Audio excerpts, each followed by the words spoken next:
మనకుండే పిడికిలి సైజులో ఉండే ఒక కండరాల సంచి లప్టప్మని స్పందిస్తూ శరీరంలోని అణువణువుకు రక్తాన్ని, రక్తం ద్వారా ప్రాణవాయువును అందించే అతి కీలకమైన మన గుండెకు ఇవాళ బ్లాకులనేవి పిడుగుపాటులా పరిణమిస్తున్నాయి. చివరికి గుండెపోటును తెచ్చిపెడుతున్నాయి.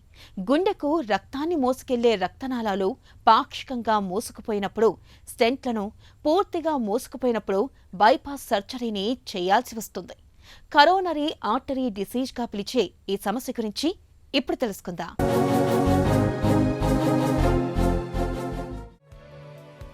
మన గుండె పిడికిలి సైజులో ఉండే చిన్ని కండరాల సంచి.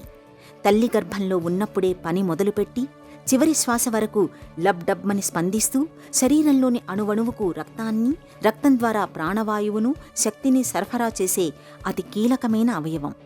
ఇంతటి కీలక పనుల్ని నిర్వహించే మన గుండెది అత్యంత అనిశ్చిత పరిస్థితి. ఎప్పుడు ఏ విధంగా గుండెపై పిడుగులు పడతాయో చెప్పడం కష్టమే. ప్రపంచంలో గుండె జబ్బుల కేసులు భారతీయుల్లోనే ఎక్కువ. నిజానికి గుండెకు వచ్చిపడే చిక్కులన్నీ రక్తనాళాల్లో ఏర్పడే బ్లాకుల వల్లే. ఈ రకమైన పరిస్థితిని కరోనరీ ఆర్టరీ డిసీజ్ అని, వాడుకలో గుండె జబ్బు అని పిలుస్తారు. రక్తనాళాల్లో అవరోధాలు తలెత్తటానికి రక్తంలో కొలెస్ట్రాల్ శాతం పెరగడంతో పాటు గాడి తప్పిన మన ఆహారపు అలవాట్లు, తగ్గిపోయిన శారీరక శ్రమ, మద్యపానం, ధూమపానం లాంటి అలవాట్లు, ఒత్తిళ్లు, ఆందోళనలు, బద్ధకపు జీవనశైలి ఇవన్నీ కారణాలే అంటారు డాక్టర్లు. కరోనరీ ఆర్టరీ డిసీజ్ అంటే మనకి కాళ్ళకి చేతులకి రక్తనాళాలు ఎలా అయితే ఉంటాయో అలానే గుండెకి కూడా రక్త సరఫరా చేసే రక్తనాళాలు ఉంటాయి. వాటిల్లో వచ్చే జబ్బుని కరోనరీ ఆర్టరీ డిసీజ్ అంటారు. ఎలా వస్తుంది ఈ జబ్బు అంటే, మన చేతులకి కాళ్ళకి రక్తనాళాలు ఎలా అయితే ఉన్నాయో గుండెకి కూడా ఇలానే రక్తనాళాలు ఉంటాయి. ఇది కరెక్ట్గా ప్రసరిస్తున్నట్టు. సో దీంట్లో ఇలా కొవ్వు పూడికలు చేరుకోవడం వల్ల రక్తనాళం మూసుకుంటూ ఉంటుంది. అది ఎర్లీ 30s 40s నుంచి కొద్ది కొద్దిగా మూసుకుంటూ ఉంటుంది. ఆ రక్తనాళాలు పూడికల యొక్క స్థాయి, ఆ యొక్క పర్సంటేజ్ని బట్టి పేషెంట్కి సిమ్టమ్స్ వస్తూ ఉంటాయి. ఇలా రక్తనాళాలు ఆ హార్ట్కి సప్లై చేసే రక్తనాళాల్లో రక్త సరఫరా తగ్గడం వల్ల వచ్చే జబ్బుని కరోనరీ ఆర్టరీ డిసీజ్ అంటారు. సో ఈ కొలెస్ట్రాల్ ఎవరికి పేరుకుంటుంది, ఎవరు ఎక్కువ రిస్క్లో ఉంటారు? యూజువల్గా వయసుతో పాటు కొంతమందికి వస్తూ ఉంటుంది.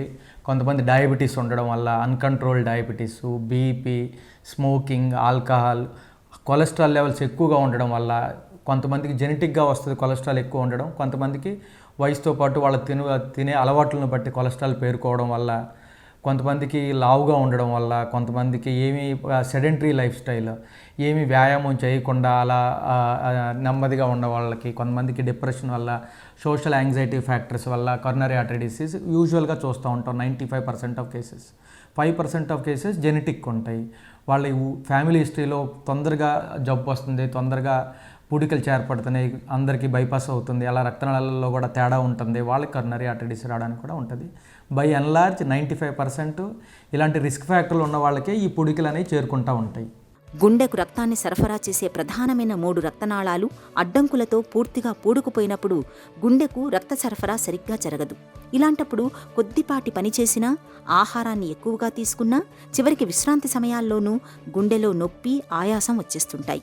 మందులు వాడుతున్నా పెద్దగా ఉపయోగం ఉండదు. ఇలాంటి పరిస్థితుల్లో స్టెంట్ లేదా బైపాస్ సర్జరీ చేసి గుండెకు రక్త సరఫరాను పునరుద్ధరించాల్సి ఉంటుంది.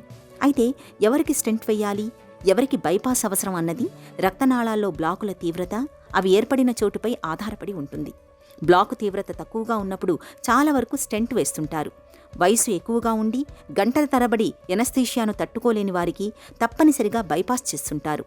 అయితే ఎవరికి స్టెంట్, ఎవరికి బైపాస్ అన్నది రోగి శారీరక స్థితి, ఇతర ఆరోగ్య పరిస్థితులను పరిగణనలోకి తీసుకుని డాక్టర్లు నిర్ణయం తీసుకుంటారు. ఈ కాంప్లికేషన్స్, ఈ రక్తనాళాల్లో ఎంత పూడికలు ఏర్పడినే దాన్ని బట్టి వాళ్ళ సిమ్టమ్స్, వాళ్ళకి వచ్చే కాంప్లికేషన్లో ఉంటాయి.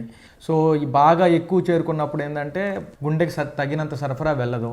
ఈ వెళ్ళకపోవడం వల్ల వాళ్ళకి నొప్పి రావడము, ఆయాసం రావడము, గుండె పంపింగ్ తగ్గిపోవడము, ఆ ఎఫిషియన్సీ తగ్గిపోవడము, తర్వాత కాళ్ళు వాయటము, గుండె దడ రావడము, ఇవన్నీ వస్తూ ఉంటాయండి. సో ఏ వయసులో అయినా సరే ఇలాంటి సిమ్టమ్స్ కనుక కనిపిస్తే గుండె నొప్పి వస్తుంది, నడుస్తుంటే బరువుగా ఉంటుంది, ఆయాసం వస్తుంది, కాళ్ళు వాపులు వస్తున్నాయి, గుండె దడగా ఉంటుంది, ఇలా ఏ సిమ్టమ్ ఉన్నా సరే మనం నెగ్లెక్ట్ చేయకుండా దగ్గరలో ఉన్న కార్డియాలజిస్ట్ని సంప్రదించి ఈసీజీ చూయించుకొని, ఈసీజీలో ఏమైనా చేంజెస్ ఉంటే గుండె స్కానింగ్ చేయించుకొని, 2D ఈకో చేయించుకొని, దాంట్లో కూడా ఏదైనా చేంజెస్ ఉంటే తర్వాత టీఎంటీ చేయించుకొని తక్కువ వయసు అయినా సరే, తర్వాత ఇంకప్పటికి ఇంకా డౌట్గా ఉందనుకుంటే సిటీ కాల్షియం స్కోర్ తక్కువ వయసు ఉన్న వాళ్ళైతే, కొద్దిగా వయసు ఉన్నది రిస్క్ ఫ్యాక్టర్ ఉన్న వాళ్ళకైతే యాంజియోగ్రామ్ చెక్ చేయించుకోవడం ఉత్తమమైన పద్ధతి. అలా చేయించుకోవడం వల్ల త్వరగా మనం డిటెక్ట్ చేయగలుగుతాము. తర్వాత బ్లాకేజీని బట్టి ఎంత ట్రీట్మెంట్ ఏం వాడాలి అనేది, ట్యాబ్లెట్లతో సరిపోద్దా, స్టంట్ వేయించుకోవాలా లేకపోతే బైపాసా ఏంటనే తర్వాత. కానీ ఎర్లీగా సిమ్టమ్స్ గుర్తించడం వల్ల త్వరగా జబ్బును గుర్తించుకోవచ్చు మనం. బైపాస్ సర్జరీలో భాగంగా రక్తనాళంలో పూడుకుపోయిన భాగాన్ని వదిలేసి ఆరోగ్యంగా ఉన్న చోట రక్తనాళానికి వేరే రక్తనాళంతో అతుకుపెట్టి గుండెకు తిరిగి రక్త సరఫరాను పునరుద్ధరిస్తారు. బైపాస్ సర్జరీకి కనీసం 3 నుంచి 4 గంటల సమయం పడుతుంది. ఈ ఆపరేషన్ను చేసే సమయంలో ఆపరేషన్ చేసే వ్యక్తికి జనరల్ ఎనస్థీషియా ఇస్తారు. ఈ బైపాస్ సర్జరీ చేసే సమయంలో గుండెను స్తంభింపచేయటం అంటే కొట్టుకోవడం ఆపివేస్తారు. అయితే ఈ సమయంలో పంప్ ఆక్సిజనేటర్ ద్వారా రక్త ప్రసరణ జరుగుతుంది. ఒక రకంగా చెప్పాలంటే గుండె ఊపిరితిత్తుల పని ఈ యంత్రం చేస్తుందన్నమాట. తర్వాత కాలి నుంచి లేదా ఛాతీ నుంచి రక్తనాళాన్ని తీసి దీని ఒక చివరను ప్రధాన రక్తనాళం అయోర్టాకు, మరొక చివరను పూడుకుపోయిన రక్తనాళానికి అతికిస్తారు. ఆ తర్వాత యథావిధిగా గుండె కొట్టుకునేట్లు చేస్తారు.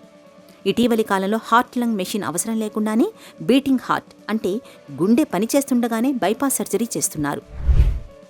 బ్లాకేజ్ యొక్క పర్సంటేజ్ని బట్టి నెక్స్ట్ తర్వాత ఏం చేయాలి, మందులతో సరిపోతుందా, ఈ పూడికలు ఎన్ని రక్తనాళాల్లో బ్లాకేజ్ ఉన్నాయి, ఉంటే ఎంత పర్సెంట్ ఉన్నాయి, ఆ పర్సెంట్కి ఏం చేద్దాం అనేది కూర్చొని ఆలోచించుకొని కార్డియాలజిస్ట్ని సంప్రదించి నెక్స్ట్ మందులతోనా లేదా స్టంట్లా లేకపోతే బైపాసా. So majority of the time మందులతో చాలామందికి సరిపోతుంది. ఎవరికైతే క్రిటికల్ బ్లాకేజెస్ ఉంటాయి వాళ్ళకి స్టంట్లు, బైపాస్ అనేది చేయించుకుంటే లాంగ్ టర్మ్గా బాగుంటుంది. బ్లాకేజీలు రాకుండా, కరోనరీ ఆర్టరీ డిసీజ్ రాకుండా, హార్ట్ అటాకులు రాకుండా ఉండాలి అంటే మన జీవనశైలిని మార్చుకోవాలి. మనకి ఉన్నటువంటి రిస్క్ ఫ్యాక్టర్ని కంట్రోల్లో పెట్టుకోవాలి. మనం రాకుండా నివారించుకోవడానికి కొన్ని పద్ధతులు అవి చేసుకుంటూ ఉండాలి.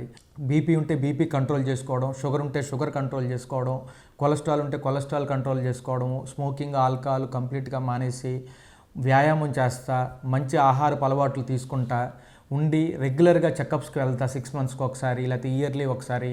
అవేర్నెస్ ఎక్కువ ఉంచుకొని ఎప్పుడైతే సిమ్టమ్స్ వస్తే వెంటనే గుర్తించడం వల్ల దాని యొక్క లక్షణాలు త్వరగా బయటపడి త్వరగా డిసీజ్ని మనం ముందే కనిపెట్టి దాని తరగతి ట్రీట్మెంట్ తీసుకుంటే కాంప్లికేషన్ లేకుండా ఉంటుంది. సో ఇలాంటి ఎర్లీగా గుర్తించాలి అంటే ముందు మనకు లక్షణాలు తెలిసి ఉండాలి. సో ఈ లక్షణాలు ఇందాక మనం మాట్లాడుకున్నట్టు అందరూ అవేర్నెస్ అయి ఉండాలి. సో ఈ అవేర్నెస్ ఏంటంటే 6 మంత్స్కి ఒకసారి వెళ్ళి అన్ని టెస్టులు చూసుకొని వాళ్ళకి తగినట్టు వాళ్ళ రిస్క్ ఫ్యాక్టర్ని బట్టి ఆ టెస్ట్ చేయించుకుంటూ ఉంటే మంచిది. స్టెంట్ లేదా బైపాస్ సర్జరీ చేయించుకున్న తర్వాత గుండెను ఆరోగ్యంగా ఉంచుకునేందుకు జీవనశైలి మొదలుకొని ఆహారం, అలవాట్లు, వ్యాయామం వరకు ప్రత్యేకంగా జాగ్రత్తలు తీసుకోవాల్సి ఉంటుంది. కొవ్వు పదార్థాలకు దూరంగా ఉంటూ సమతులాహారాన్ని తీసుకోవాలి. నిత్యం కనీసం గంటపాటైనా వ్యాయామం చేయడాన్ని అలవాటు చేసుకోవాలి.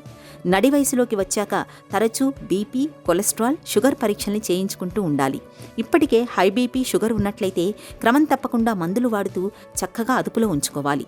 కుటుంబ సభ్యుల్లో ఎవరైనా గుండెపోటుతో చనిపోయి ఉంటే వారి వారసులకు కూడా గుండెపోటు వచ్చే అవకాశాలు 4 రెట్లు ఎక్కువగా ఉంటాయి. అటువంటి వారు తప్పకుండా గుండెకు సంబంధించిన ముందస్తు పరీక్షల్ని ప్రతి ఏటా చేయించుకుంటూ ఉండాలి. ఇలా అన్ని రకాలుగా జాగ్రత్తలు తీసుకుంటే గుండె జబ్బులు దరిచేరకుండా, గుండెపోటు భయం లేకుండా నిశ్చింతగా జీవనం గడపొచ్చు.